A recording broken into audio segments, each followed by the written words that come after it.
Feel sad when I saw it. That's what surprised me most.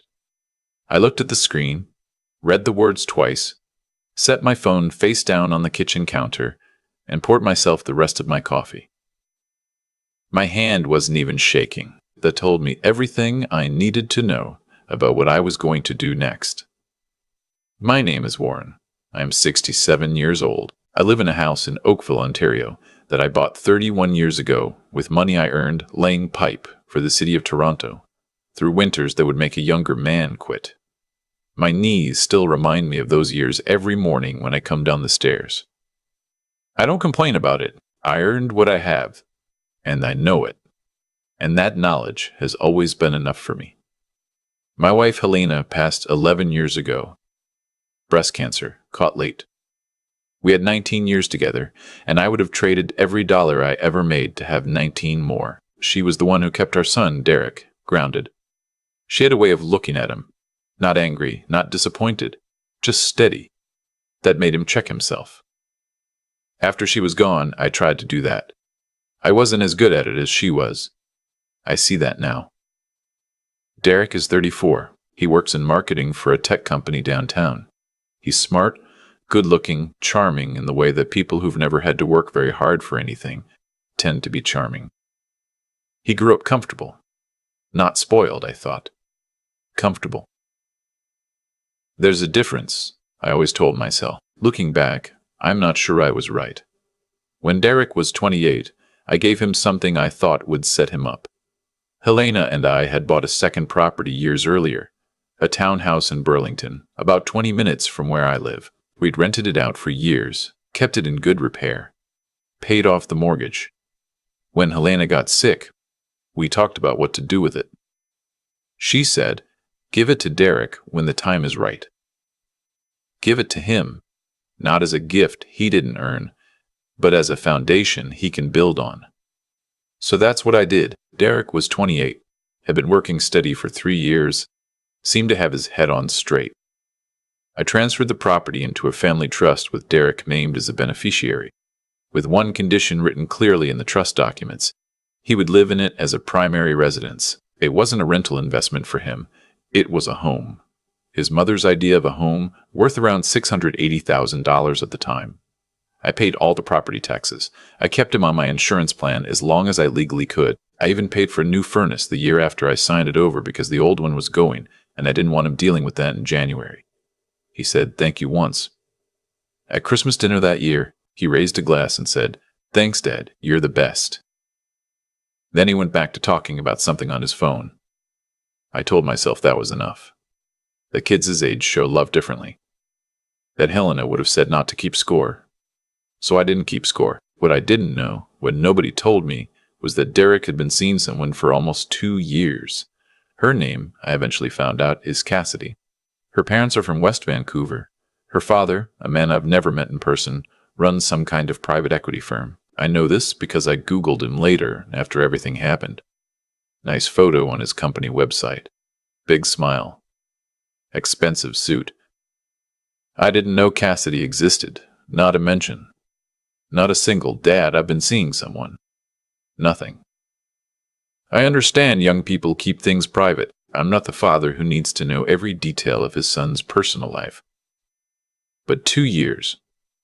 2 years of serious involvement, and not a word.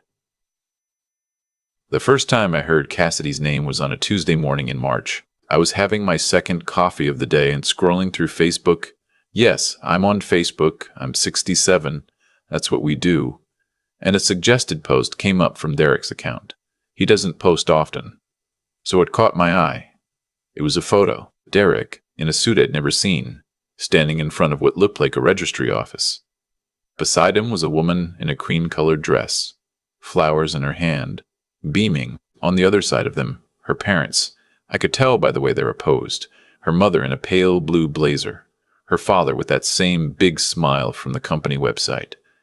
The caption read, "Married the love of my life yesterday. So grateful to have had her incredible family with us on the most important day of mine." I read it twice. Then I put the phone face down on the counter and poured my coffee. Her incredible family. Her family. Not a phone call. Not a text the night before. Not even a message after the fact before he posted it publicly. He posted it to 412 Facebook friends before he thought to tell his father he'd gotten married. I checked my messages. I checked my texts. I checked my email. Nothing. Her incredible family was there. I was not. I sat at the kitchen table for a long time.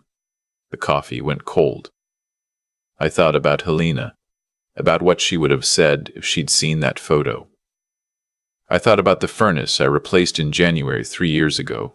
I thought about the property tax bill I'd paid in February, 6 weeks before my son stood in a registry office I looked at the location tag, Yallowtown, Vancouver, and didn't call his father. I'm not a man who makes decisions when he's emotional. Helena used to say that about me, sometimes as a compliment, sometimes not. I've learned the difference. That Tuesday morning, I wasn't emotional. I was clear. There's a distinction between the two, and most people confuse them. Emotional is when you act because something hurts. Clear is when you act because you finally understand something you've been choosing not to see. I understood something that morning. I called my lawyer, a woman named Gail who I've worked with for over 15 years, at 8:47 a.m. I told her I needed to review the terms of the Burlington Trust. She pulled up the file. We talked for 40 minutes. Everything was exactly as I remembered it. The trust was mine to administer. Derek was the named beneficiary, but the property remained in trust, not deeded outright to him, which meant the disposition of it was still subject to my discretion as trustee. I told Gail I wanted to sell it. She asked me if I was sure. Not in a hesitant way. Gail isn't hesitant. She asked because that's her job, to make sure I understand what I'm doing before I do it. I said I was sure. She said she'd draw up the paperwork. I called a realtor I know through my old union, a straight-talking man named Frank. Not from that list. A different Frank entirely. A real person who doesn't waste anyone's time. And I told him I had a Burlington townhouse I wanted to move quickly. He said he could have it listed by end of week. I said that was fine. Then I went to the LCBO, bought a decent bottle of scotch I'd been putting off, came home, and made myself a proper lunch for the first time in weeks. I did not call Derek. I did not comment on the Facebook post. I did not text congratulations. I let him have his moment with her incredible family. The listing went live on a Thursday. By Saturday, it had 2 offers. By Monday, we had a firm sale at $847,000. The market had been good to that property over 6 years. Conditions satisfied within 2 weeks. Closing set for 60 days out. Derek called me on a Wednesday, 3 weeks after the Facebook post. I let it ring. He called again. I answered the 3rd time. Dad. Derek. Silence for a moment. Then, did you know the Burlington place is listed for sale? I listed it, yes. Another silence. What do you mean you listed it? I mean, I contacted a realtor and put it on the market. It's sold. Closing is in about 5 weeks. I could hear him breathing. That's Dad. I live there. You can't just sell it. The property is held in trust. I'm the trustee. I've reviewed the documents with my lawyer. I can. I've been there for 6 years. You have. And in those 6 years, you didn't mention a girlfriend of 2 years, an engagement, or a wedding. I found out you got married from a Facebook post, addressed to 400 strangers, with a caption about your wife's family being there for the most important day of your life. Silence again. Longer this time. That caption wasn't about you. I know it wasn't, I said. That's the point. He started talking faster then. He said the caption was just something he wrote in the moment, that he'd meant to call me, that the wedding came together quickly, that Cassidy's parents had offered to fly everyone out to Vancouver and it just happened. He said he was going to tell me. He said he was sorry. I've been a father for 34 years. I know the difference between sorry and sorry I got caught. Where am I supposed to go? He asked. His voice had changed. The defensive edge was gone. He sounded, for the first time in a long while, like the boy he used to be. And that did land somewhere. I want to be honest about that. I'm not a man without a heart. I sat with what he said for a moment before I answered. Cassidy's parents flew her family to Vancouver for your wedding, I said. They sound like capable people. You might start there." He didn't respond to that. I told him he had until the closing date to arrange the move. I told him I'd have Gail send the formal notice to the address on file. I told him I hoped he and Cassidy would build something good together. I meant all three of those things. Then I said goodbye and hung up. What happened over the next several weeks, I'm going to tell you plainly, because it wasn't simple, and I don't want to pretend it was. Cassidy's father called me. He introduced himself, smooth and practiced, clearly a man who negotiates for a living. He told me he understood there had been some miscommunication within the family. He said he wanted to see if there was a path forward that worked for everyone. He offered, and I want to be precise here, he offered to purchase the property from the estate at the sale price so that Derek and Cassidy could remain. I told him the property was already sold with a firm agreement in place. I told him I was in the business of reversing legally binding contracts because it was inconvenient. I also told him, and I meant this without hostility, that the problem was never the house. The house was a consequence. The problem was that my son stood in a registry office with his new wife's family and did not pick up a phone to call his father, and then posted about it publicly in a way that made clear he hadn't even thought of me until I found the post on my own. Cassidy's father was quiet for a moment. Then he said, "I understand." I believed him. He's a father himself. If his daughter had done that to him, I don't think he'd have called to negotiate either. Derek and Cassidy moved out 4 days before closing. They went to stay with Cassidy's aunt, who has a place in Etobicoke. I know this because Derek texted me the new address. I think so. I would feel the weight of it, that they had nowhere comfortable to land. I did feel the weight of it, but I also knew that weight was one he'd put on himself. The sale closed on a Thursday in May. Gail confirmed receipt of funds. I set aside a portion of the proceeds. I'm not going to say how much, in a separate account. Not for Derek, not yet. For when I see something real. For when the conversation happens that's long overdue, and not about a house. I don't know if Derek and I will find our way back to what we were before Helena died. I'm not sure what we were before Helena died was ever as solid as I'd assumed. That's a hard thing to sit with.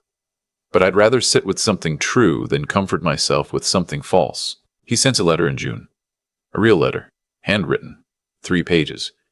He talked about his mother. He talked about the years after she died. About things he'd felt and never said.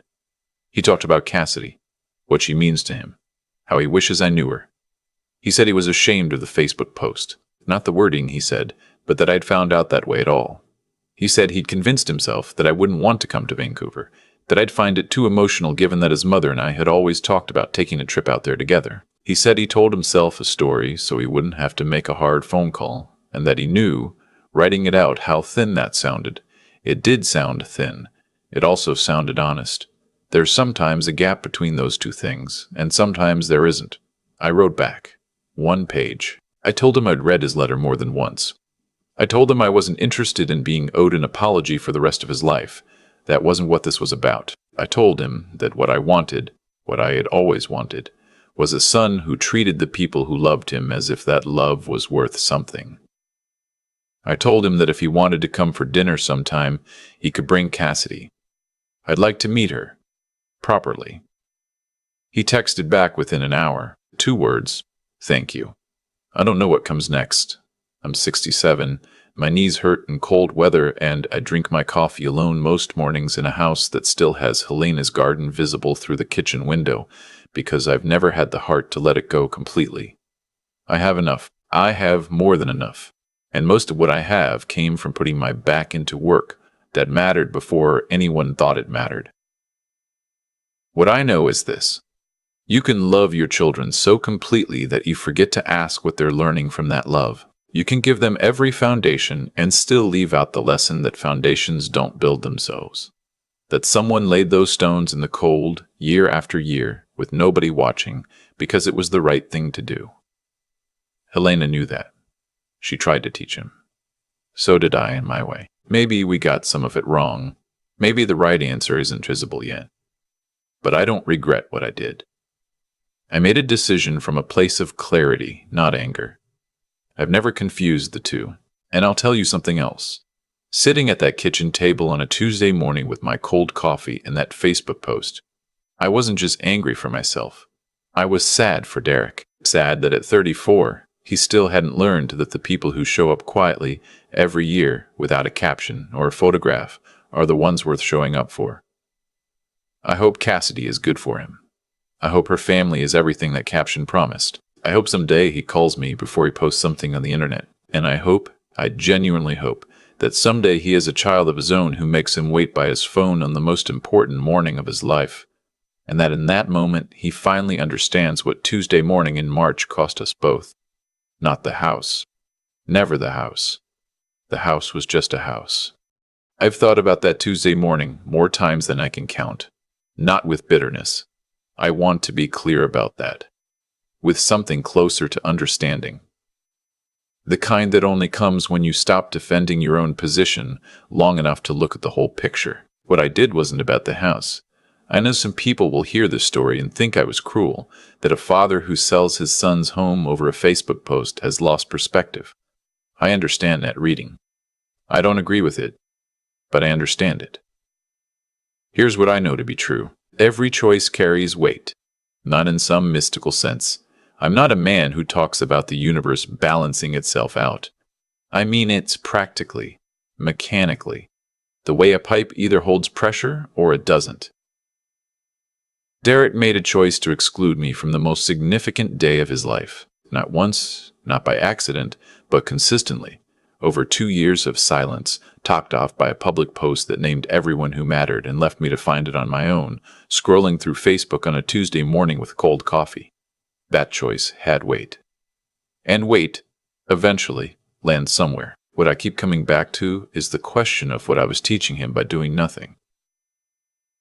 I gave Derek a foundation, a real one, worth real money, that his mother and I built together. And somewhere in that giving, I forgot to attach the lesson that foundations are built by people who showed up when it wasn't convenient, who didn't need to be acknowledged on social media to keep showing up.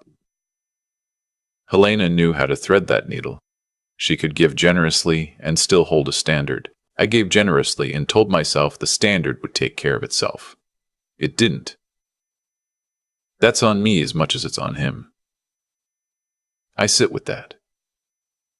What I hope Derek takes from all of this, and I mean this without any desire to see him suffer, is that intelligence without integrity doesn't hold. He's a smart young man. He always has been. But smart gets you the caption. It gets you the suit, the registry office, the photo. What it doesn't get you, automatically, is the wisdom to understand who was in the room before you were old enough to choose your own rooms. That wisdom has to be grown deliberately. You have to decide to grow it. It doesn't arrive on its own because you have a university degree and a good job and a wife who loves you. Integrity is the harder thing.